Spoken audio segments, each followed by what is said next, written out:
Rikers Breakouts, the prison that swallows escape attempts.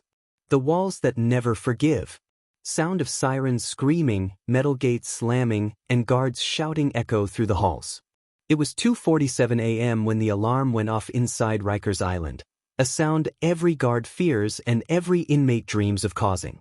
A prisoner named Luis "Spider" Morales was gone. His cell door had been tampered with, the bars slightly bent, and his bed was stuffed with clothes shaped like a sleeping body. The lights flickered red as guards stormed the tier. Spider had done what many called impossible. He slipped through one of the most heavily guarded jails in America. But what he didn't know was that Rikers doesn't let go that easy. As the sirens echoed through the night, searchlights swept the cold waters of the East River. The tide was high, and the current was brutal. They say no one ever makes it across. Some are found tangled in the wire, others, never seen again. The voiceover. Spider thought he could outsmart Rikers. But Rikers Island doesn't let anyone go. It swallows every escape attempt whole.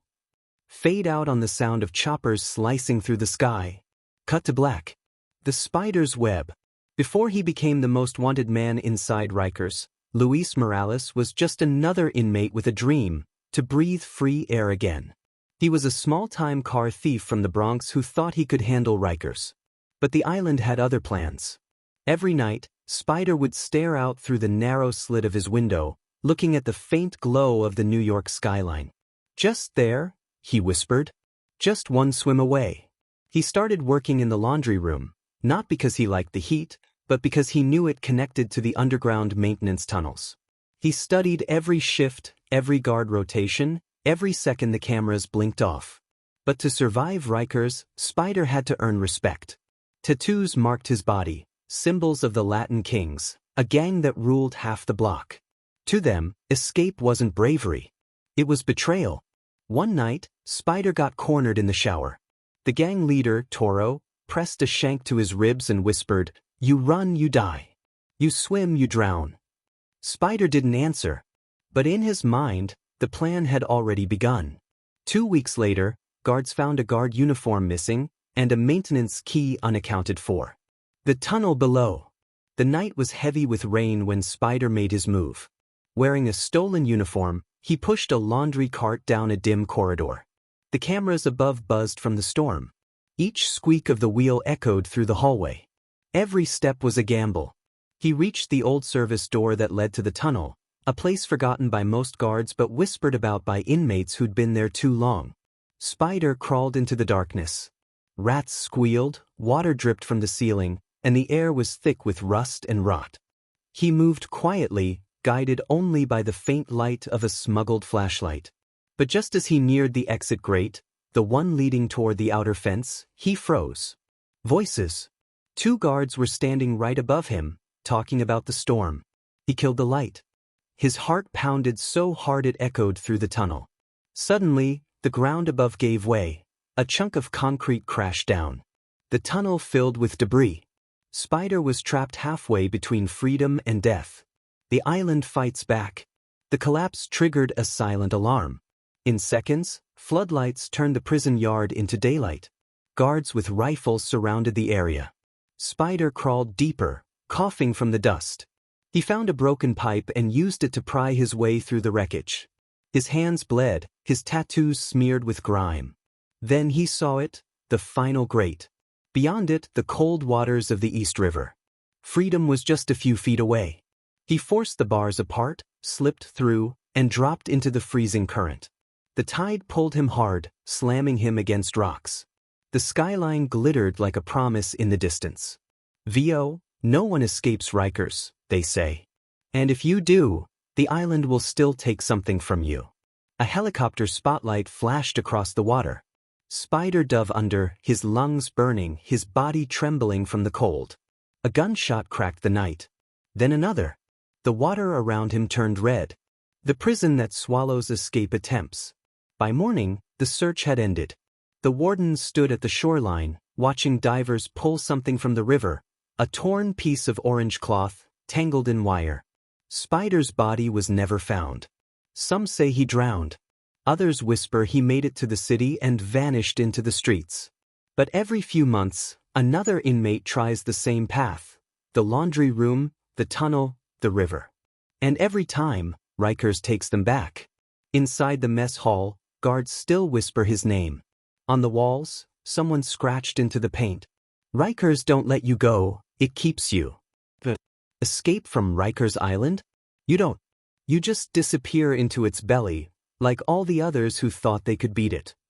Fade out with distant sirens and crashing waves. The new blood. A month had passed since Spider's mysterious escape attempt, or what the guards called his disappearance. Rikers Island had gone back to its usual rhythm: clangs, screams, and silence that tasted like iron. Then came Marcus "Tone" Jackson, a young inmate from Queens, tough on the outside but too curious for his own good. He was sentenced for armed robbery, and like every newcomer, he learned fast: Rikers doesn't forgive weakness. Tone's cell was 2 doors away from where Spider used to sleep. The paint still peeled where the bars had been bent. Some nights, he swore he could hear tapping from the walls. He started asking around. Yo, what really happened to Spider? Nobody wanted to talk. One old inmate just muttered, Rikers ate him, man. The island don't let you leave. It drags you back down. But Tone couldn't stop thinking about it. The rumor of the tunnel grew louder each night. He watched the guards' routes, the laundry schedule, and even found a broken floor vent under his bunk. He didn't want to escape, not yet. He just wanted to see what Spider saw. Until one night, he heard it again, the faint sound of scraping metal beneath the floor. Tone lifted the vent cover and saw a flashlight flicker deep below. Someone was already down there. The whispers below. Tone waited for the guards to finish count before crawling through the vent. Dust filled his nose. The air was thick and damp. He followed the narrow shaft until it opened into a small chamber, the same tunnel Spider once crawled through. The walls were scarred with old graffiti. Some of it was fresh. He ran his fingers over the words scratched into the concrete. I exist. That was Spider's handwriting. Tone had seen it before on a food tray. Then came the sound, footsteps echoing in the dark. Someone else was down there. Tone killed his light. His heart raced. The footsteps stopped, replaced by slow breathing. A voice whispered, You shouldn't be here. Tone froze. The shadow ahead moved closer, a tall, ragged figure covered in grime. For a second, Tone thought it was a ghost. But when the flashlight caught his face, the tattoos, the eyes, he knew. It was Spider. Alive. Spider grabbed him by the collar. You want out? You got death following you already, boy. Before Tone could answer, the tunnel lights flared on, and a guard's voice echoed through a hidden speaker. Found you. The trap. Floodlights burned down the tunnel. Spider shoved Tone into a crack in the wall. Don't move, he hissed. Guards stormed in through a steel hatch, rifles raised. Hands where we can see them. Spider ran. The sound of boots pounded behind him. Tone could only watch through the slit in the wall as Spider disappeared deeper into the shadows. The guards opened fire. The tunnel echoed like thunder. When the noise stopped, Spider was gone again, like he vanished into the earth itself. Tone was dragged out, beaten, and thrown into solitary. Days passed without sleep or food. The warden himself came to see him. You saw him, didn't you? He asked. Tone didn't answer. The warden smiled. You see, son, nobody escapes Rikers. Not even ghosts. Later that night, Tone found something carved into his cell wall. Not dead yet. The next morning, guards opened his door, and Tone was gone. The island's secret. The disappearance of 2 inmates from the same block shook Rikers to its core. Rumors spread like wildfire. Some said there was a hole that led to the river. Others claimed it led to an old service bunker built decades ago, sealed and forgotten. Deep below the laundry room, maintenance crews found collapsed tunnels and old escape paths filled with bones, chains, and torn orange cloth. They sealed every known entrance. But at night, guards swore they heard tapping beneath their boots, like someone digging. One of them, Officer Klein, followed the sound. Down past the pipes, through the boiler room. He found a narrow passageway lit by a single flickering bulb. At the end of it was a message written in blood on the wall. You can't bury what's already trapped.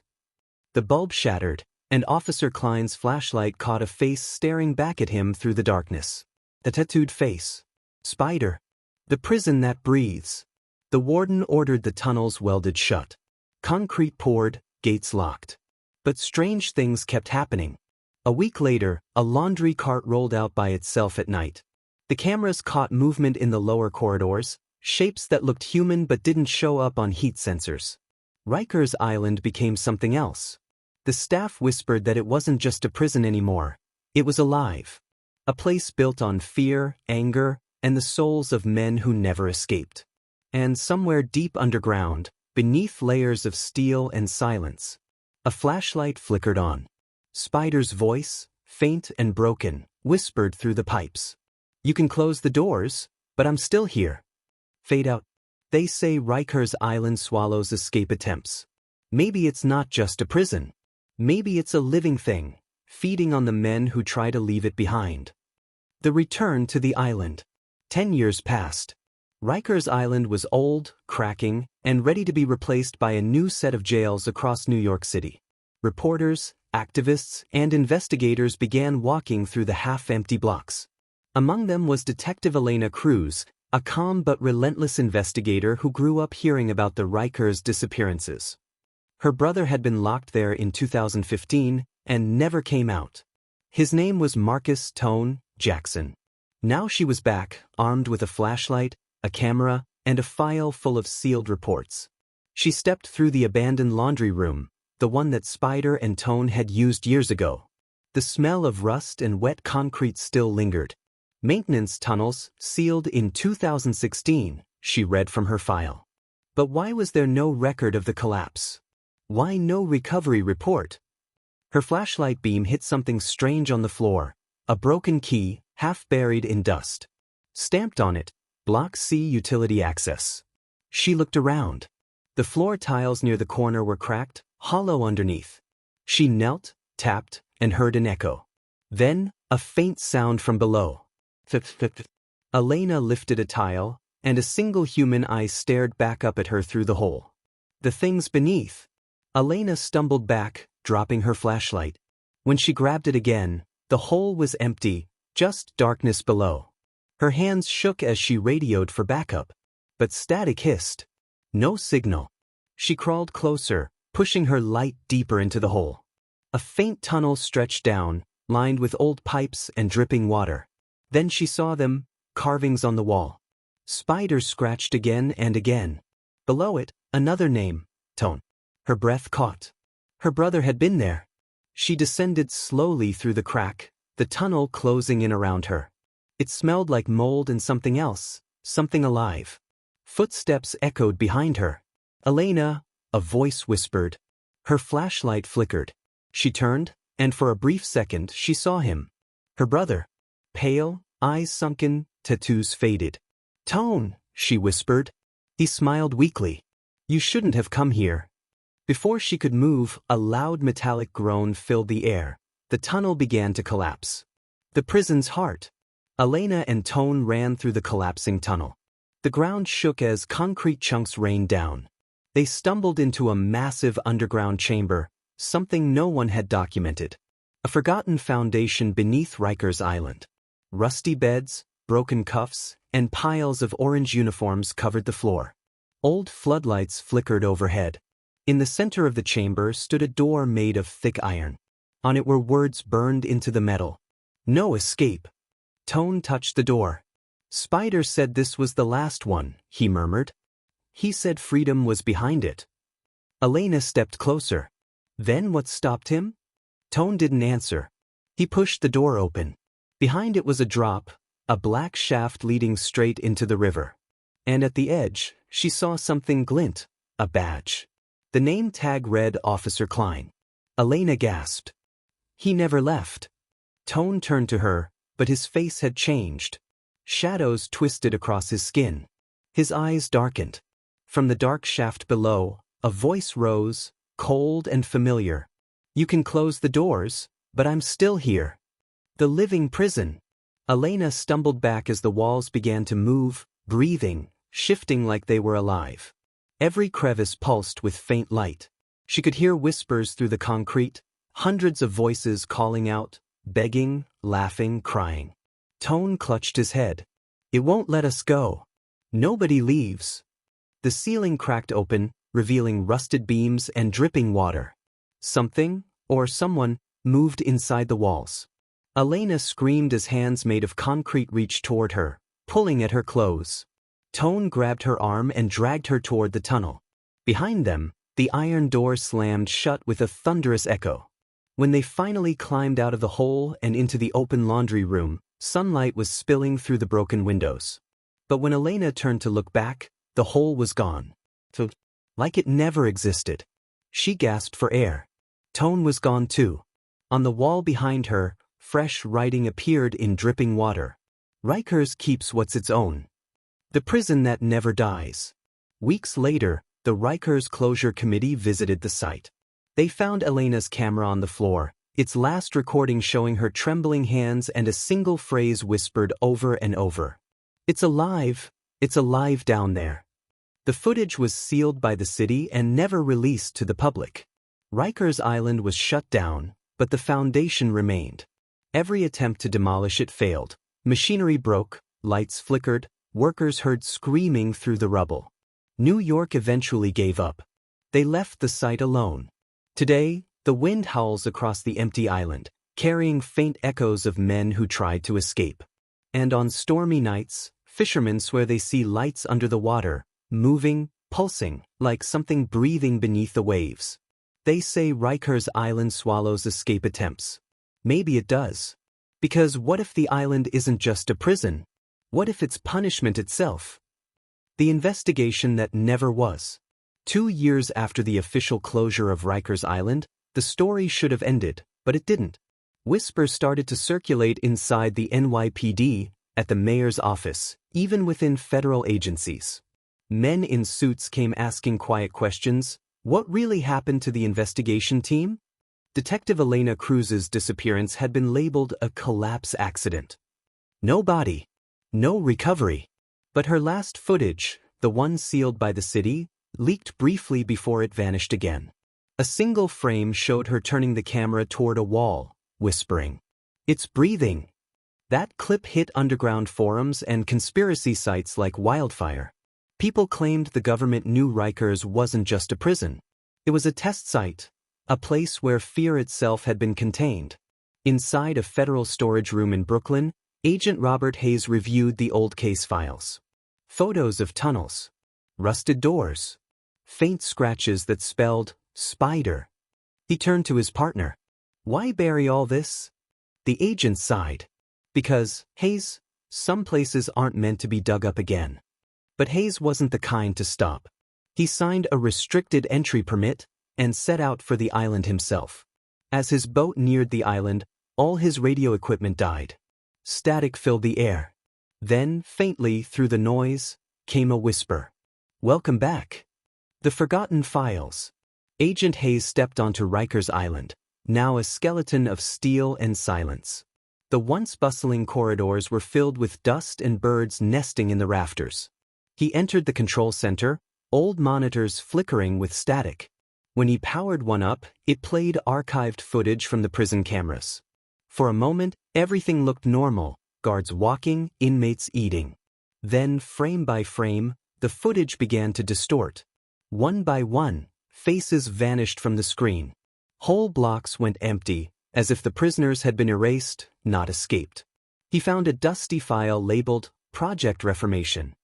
Inside were memos from the 1990s, signed by warden officials and city engineers.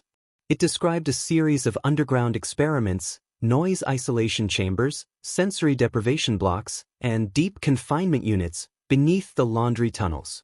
The purpose? To study long-term behavioral collapse under isolation. Hayes muttered, "They built something under here, and then lost control." He shined his flashlight across the walls, and there it was again, carved into the steel. "I exist."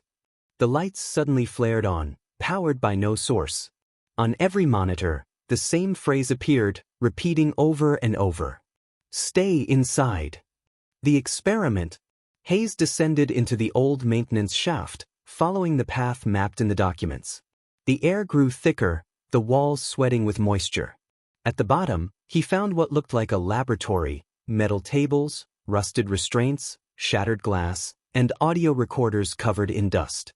He pressed play on one. Recording. Subject 47, Luis Morales, alias Spider. Exposure to full isolation, 212 days. Signs of dissociation extreme. Subject reports hearing the walls breathe. Hayes froze. Spider wasn't just an inmate, he was an experiment. More tapes followed. Subject 62, Marcus Jackson, alias Tone. Attempted contact with Subject 47 through tunnel breach. Both unaccounted for after collapse. Hayes' flashlight flickered. The tunnel ahead pulsed faintly, like it had veins.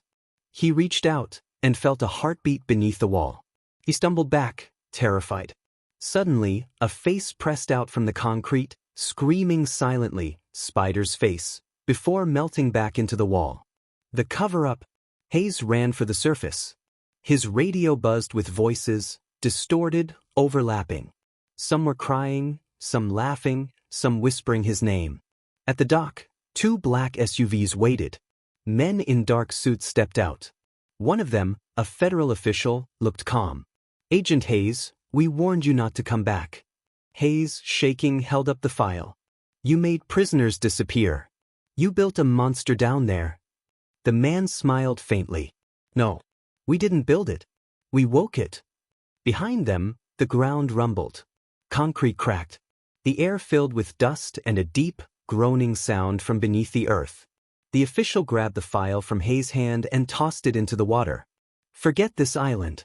It was never meant to be on the map." As the SUVs drove off, Hayes looked back.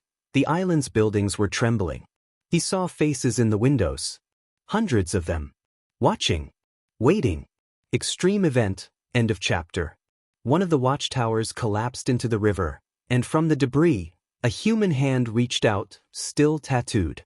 The thing called Rikers. Weeks later, a storm swept through New York. Strong winds, flooding, but the strangest part was what came after. Divers inspecting the East River reported strange tremors. Metal fragments rose from the water, pieces of fences, gates, even cell doors. Then, sonar scans picked up something impossible. A structure beneath the island, moving, alive, pulsing like a heartbeat. Agent Hayes leaked what he knew to a journalist. Within days, he vanished. The story broke anyway. The prison that breathes, secrets of Rikers Island. The government dismissed it as urban legend. But fishermen still swear that on quiet nights, if you anchor too close to the island, you can hear knocking from below, slow, rhythmic, like someone trapped, still trying to escape. They called it a correctional facility. But maybe all along, it was something else. Something that feeds on punishment. Something that never dies. The camera pans across the water. In the reflection, faint faces ripple. Spider, Tone, Elena, watching, whispering. You can close the doors, but you can't stop the island. The return of the press. It was 2025 when the New York Sentinel, a digital news agency, announced an exclusive. Rikers Island Files. The prison New York forgot to bury. The article included leaked audio logs, old schematics, and blurred images of something moving beneath the East River. The story exploded overnight. Conspiracy channels lit up. Former guards started talking. And one name resurfaced, Luis "Spider" Morales. Among the readers was Ava Mitchell, a young investigative journalist known for chasing the stories others feared to touch. Her father, a correctional officer, had worked at Rikers before vanishing in 2016. Ava's editor warned her, "You go digging there, you might not come back." She smiled. That's the point. 2 days later, she boarded a small ferry heading toward the abandoned island. The wind was sharp, and the skyline behind her faded in mist. When she reached the dock, she saw it, the rusted gates, the collapsed tower, and the silence. "Rikers," she whispered, "where the walls don't just hold people, they remember them." As she stepped through the gate, a nearby speaker crackled to life, though no power ran on the island. A voice whispered, "Welcome back, Officer Mitchell. The echoes of the dead. Ava's flashlight swept through long-abandoned corridors, papers scattered, cells open, graffiti scrawled across the walls. Some messages were angry, some hopeless. But one phrase kept repeating. Not dead yet. She set up her camera and began recording for her documentary. This is Ava Mitchell, reporting from inside Rikers Island, the prison that refuses to die. Her voice echoed down the hall. Then she noticed something odd, wet footprints leading deeper into the block. Bare feet. Fresh. She followed them down to the old laundry room, where the floor had been sealed with cement. In the center, cracks spread like veins, as if something beneath was pushing upward. Her camera started to glitch. The temperature dropped. Ava crouched, touching the cement. It was warm. Suddenly, a loud bang echoed below. Dust fell from the ceiling. She pulled her hand back, and saw fingerprints forming in the concrete, as if pressed from underneath. The camera fell from her hand as a whisper came from the ground itself. Help me. The resurrection of Rikers. Ava ran for the control room, heart racing. The monitors were dead, except one. It flickered to life on its own. Footage played, security camera views from deep underground. Tunnel cells. Movement. At first, it looked like smoke. Then she saw shapes. Dozens of them. Tattooed, drenched, eyes hollow, crawling through the tunnels like insects. She whispered, trembling, "The prisoners." Suddenly, the video feed zoomed in on one face. Spider.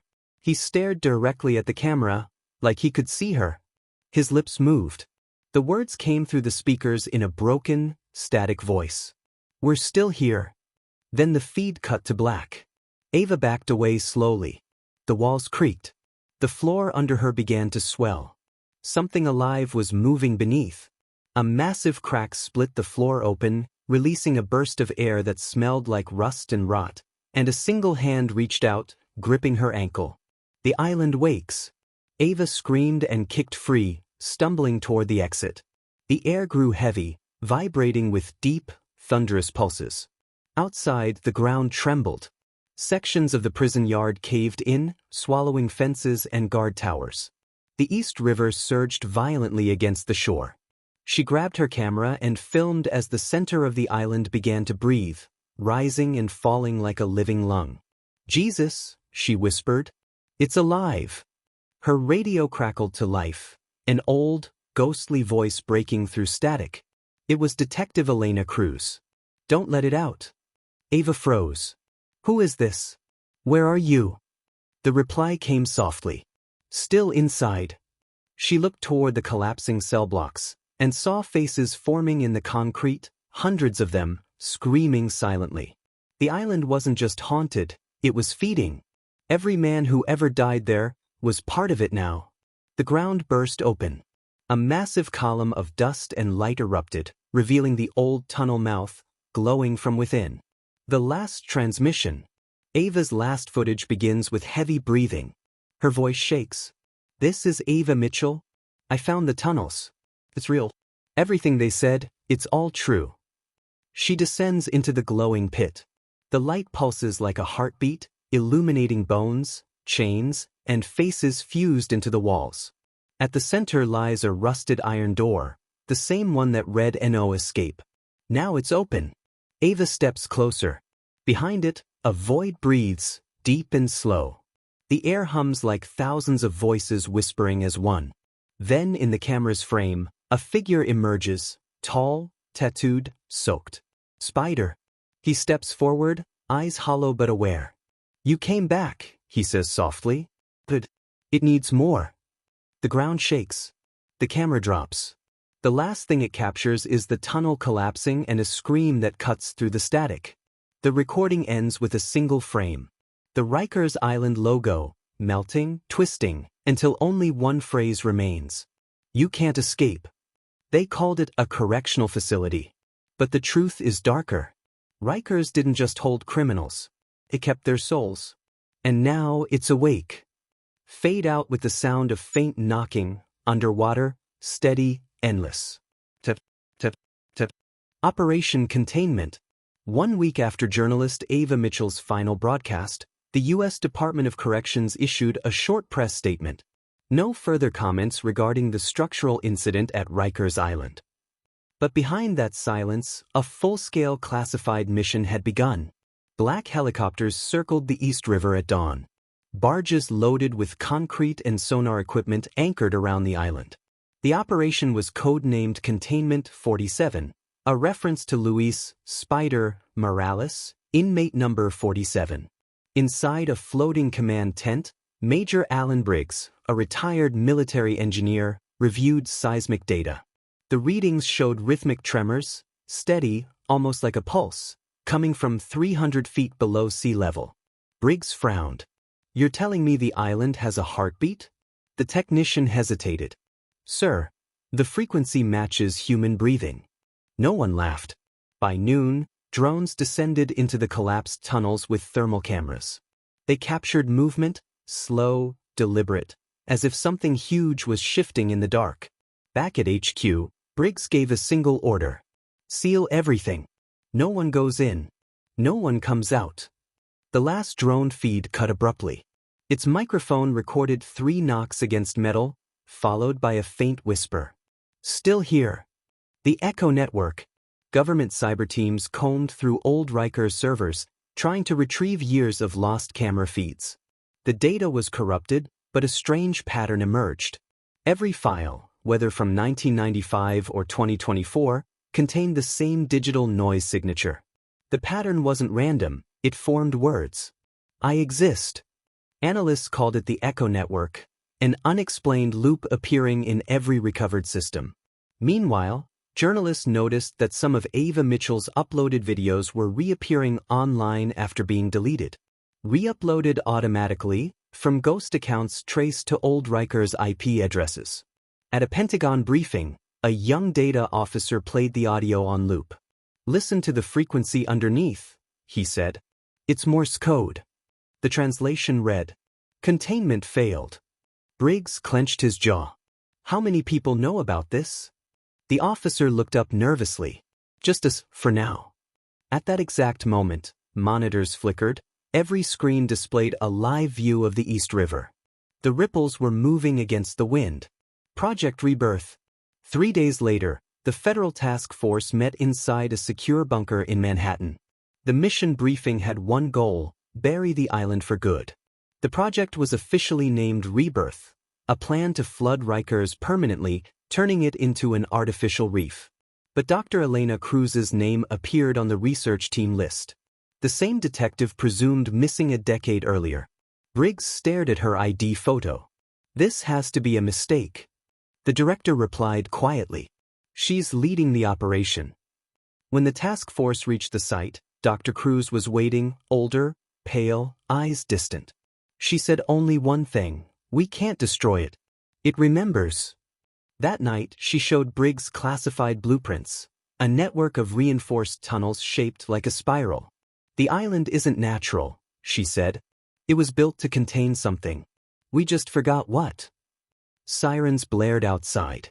The sonar scanners picked up new movement, not beneath the island, but spreading outward through the riverbed toward the city.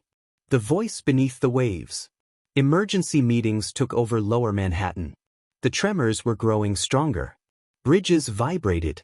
Water levels shifted unnaturally. Briggs and Cruz boarded a patrol vessel to inspect the source. The sonar displayed shifting images: metal, concrete, shapes that resembled human outlines. Cruz whispered, "They're not alive, but they're not gone either." When the boat neared the old prison wall, the radio burst into static, and through it came a calm male voice. "You kept us here. We learned to stay." The crew froze. The signal came from below. Briggs tried to respond, but the radio melted into feedback. Then a deep hum filled the air, and every compass needle spun wildly. Cruz closed her eyes. "It's communicating," the captain shouted. "With who?" She opened them again. "With itself." The sonar lit up bright red, showing the entire outline of Rikers Island forming a perfect heartbeat pattern under the river. The final file. Weeks later, Operation Containment was quietly terminated. All remaining evidence was sealed under a new code, File RT0. The island was declared unstable and closed to all civilian access. But a single classified memo survived, leaked years later to journalists under an anonymous tag. Subject: Residual activity, East River Sector. Tremors persist at intervals of 47 seconds. Audio anomalies correspond to human vocal ranges. Recommendation: maintain perimeter silence. Addendum: the island no longer requires walls. It has learned containment. The memo ended with an attached audio clip, faint tapping, like a heartbeat. The timestamp showed the exact moment of Ava Mitchell's last transmission. Maybe Rikers Island was never just a place. Maybe it was the echo of everything done inside it: punishment, pain, regret, trapped forever beneath the water. And maybe that echo learned how to live. Fade out to the sound of distant sirens blending with the slow rhythm of waves.